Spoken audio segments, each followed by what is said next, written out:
politicians get information. But what worries me is what these two families say to me. There is a family of Major Janseka who died, a makeup artist who was shot in the head. The family says this case, somebody walked on the case, and allegation is that General Khan covered for these murder cases. The second family is the case of somebody. Sorry, the second family is the family of Dr. Abdullah Munshi, who was killed in an alleged road rage incident. A car bumped into the car behind the doctor.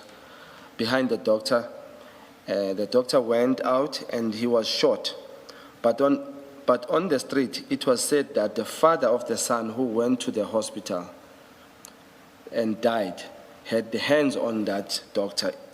It is the one claiming that he killed that doctor for revenge. And again, General Khan's name comes out there, and it is said that to me that he is the one who who is the protector. Now, General, it is alleged that we here in Parliament, the ad hoc, we will not see that person sitting where you are sitting, because he claims he is protected. He claims all of us are taking something from whoever he says it is true. I will not reveal my sources.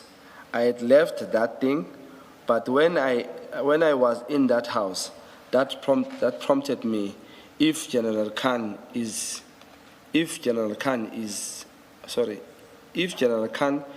he is as true as he says, yeah, he is. Why is he not applying to come here and clarify his name?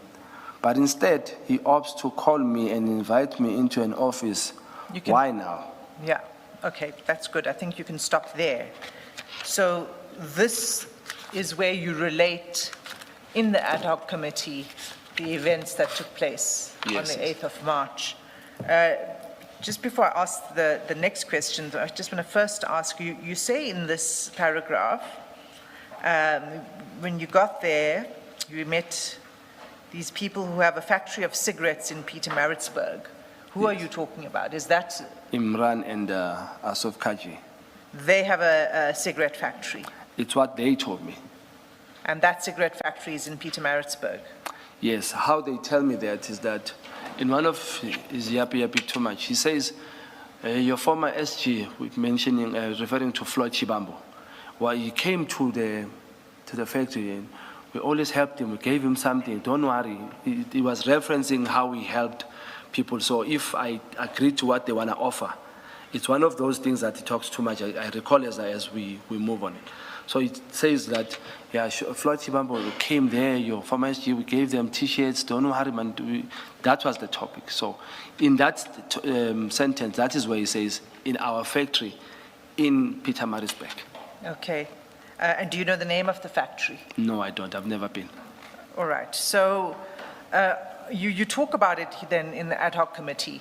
Were there any further inquiries that were made on this incident either by the ad hoc committee or by anybody else that you're aware of?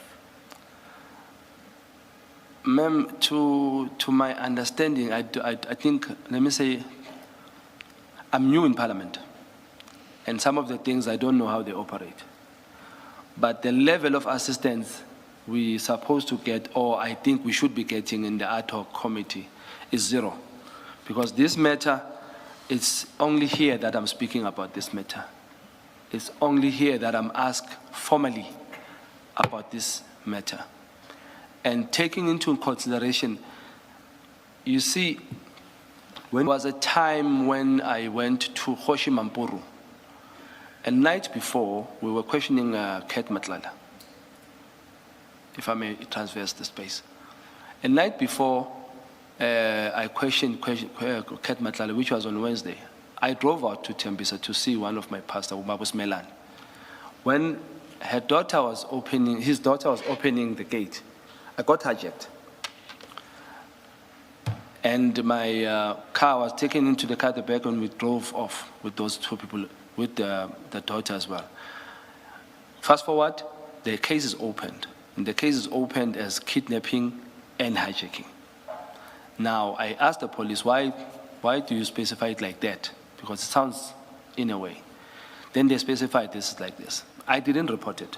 I went to work. I went to the police station. After I was done with the police station, I went straight to work because I wanted to question Ket Matlala.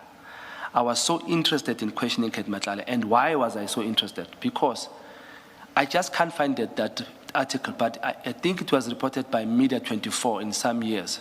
It was somewhere in December, where the Ariton drugs, it said they were not transported to the lab, but they went to Pretoria West College. I've never seen that anywhere. I've only seen it once in that article, and I can't find it. That was looking for yesterday. Before I lose my chain of thought. Cool. So that day when I went to question Ket Matlala, I wanted to ask him, Muguti, is this the reason he got residence for his business in the Pretoria West, so that these drugs, if they were brought to Pretoria West, nobody will think the drugs of Ket Matlala are in the police college. So that information, for you to probe that information and get it further somewhere, you'll have to traverse very dangerous ways, to go to dangerous people and put your life in danger. So I didn't probe that thing further. But that was why I went to work that day. So I got to work. I didn't even tell my colleagues that an incident had happened.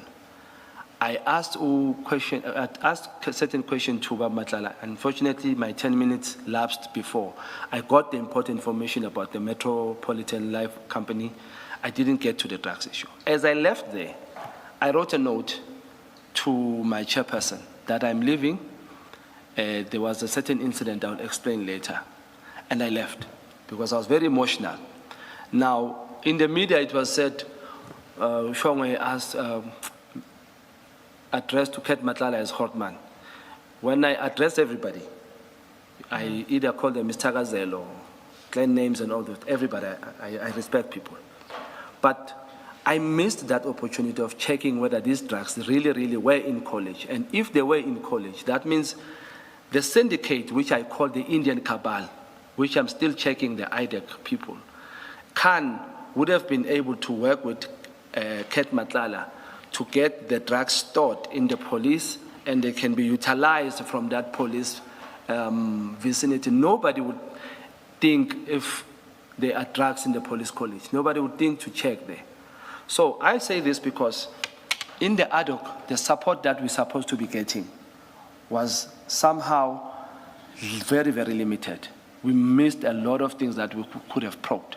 So that's why I say, even that matter, I was never asked.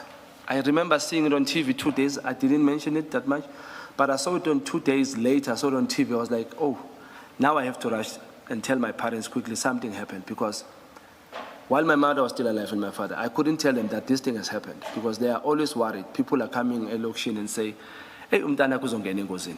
Umntana kuzongena engozini. Stuff like that. So I didn't tell anybody, but I saw it on the news on Friday. Then I informed my family. But in the ad hoc, we have never spoken about this. So that whole story that you just gave us now about Ket Matlala and the drugs Yes. and so on is a way of you saying that there were no further inquiries I couldn't. from the ad hoc committee side? Yes, including this one as well. Yes. Okay.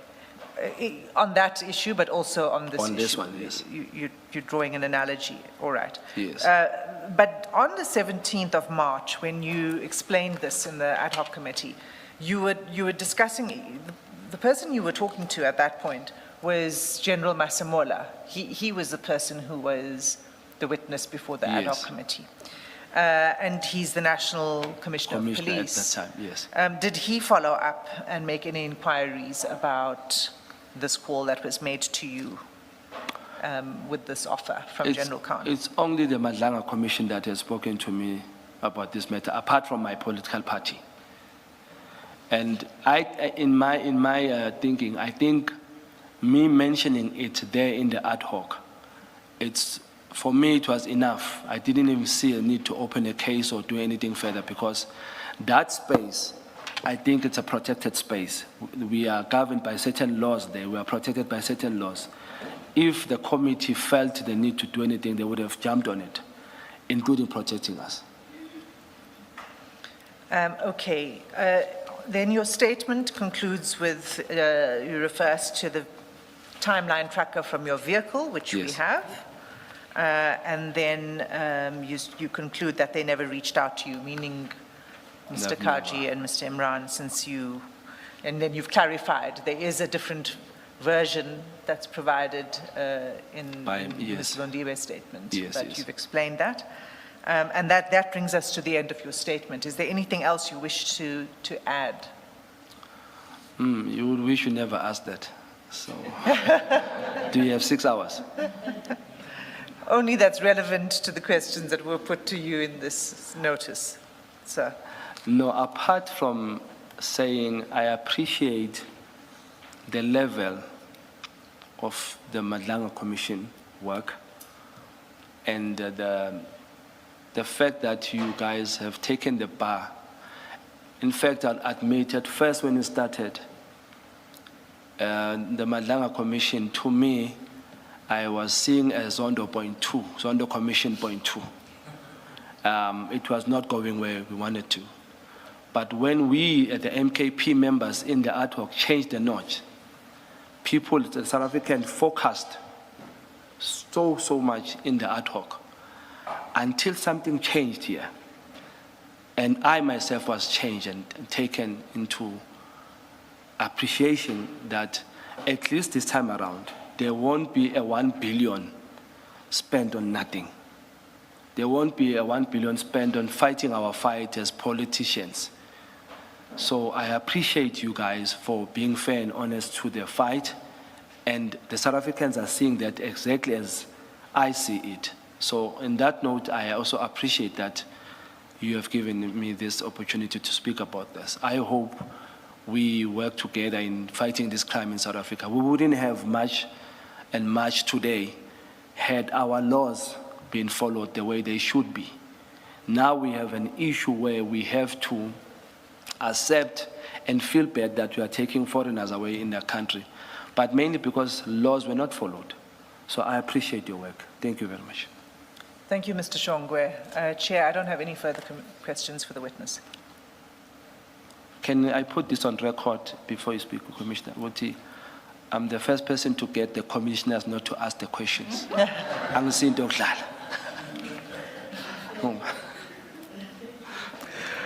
Thank you very much, Mr. Shongwe. You are excused. Thank you, Thank you. Commissioner.